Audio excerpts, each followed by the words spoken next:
बहुत समय पहले की बात है। एक नदी के किनारे एक पीपल का पेड़ था। पहाड़ों से बहती हुई नदी अपनी पूरी गति से बह रही थी। मंद मंद हवा चल रही थी।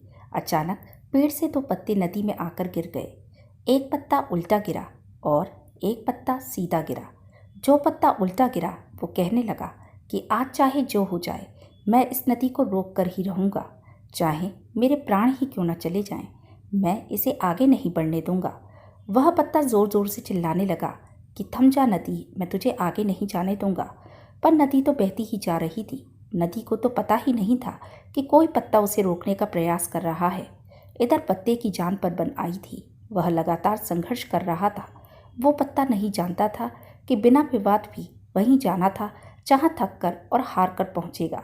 परंतु अब और तब के बीच का समय उसके लिए दुख और विलाप का समय बन चुका था।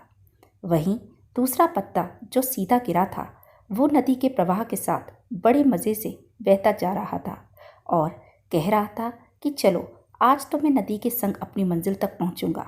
चाहे जो हो जाए, मैं तेरे मार्ग में कोई भी अवरोध नहीं आने दूंगा।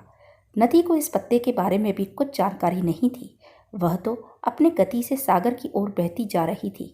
लेकिन यह पत्ता खुश था, क्योंकि उसे तो लग रहा था कि वह ही नदी को अपने साथ ले जा रहा है। उल्टे पत्ते की तरह सीधे पत्ते को भी यह नहीं पता था कि चाहे वो नदी का साथ दे या नहीं दे, नदी तो वहीं पहुंचेगी जहां उसे जाना है। पर अब और तब के बीच का समय उसके लिए आनंद का समय बन चुका था। जो पत्ता नदी से विवाद कर रहा था, उसके जीत का कोई रास्ता नहीं था, और जो पत्ता नदी के साथ बहता जा रहा था, उसकी हार का कोई रास्ता नहीं था। दोस्तों, यह कहानी हमें यह संदेश देती है कि जिस दिन हम विवाद छोड़ देते हैं, उस दिन से हम जीना शुरू कर देते हैं। अब इसका अर्थ यह नहीं है कि आप सपने न देखें या उसके लिए मेहनत करना बंद कर दें, अर्थात आप उन चीज़ों की बदलने की कोशिश न करें जो आपके हाथ में नहीं है। परिस्थितियों के अनुकूल रहकर ही हमको अपने रास्ते पर चलना होता है। यही खुश रहने का मूल मंत्र है। दूसरों को बदलने में अपने जीवन को बर्बाद ना करें, बल्कि खुद को बदलने का प्रयास करें।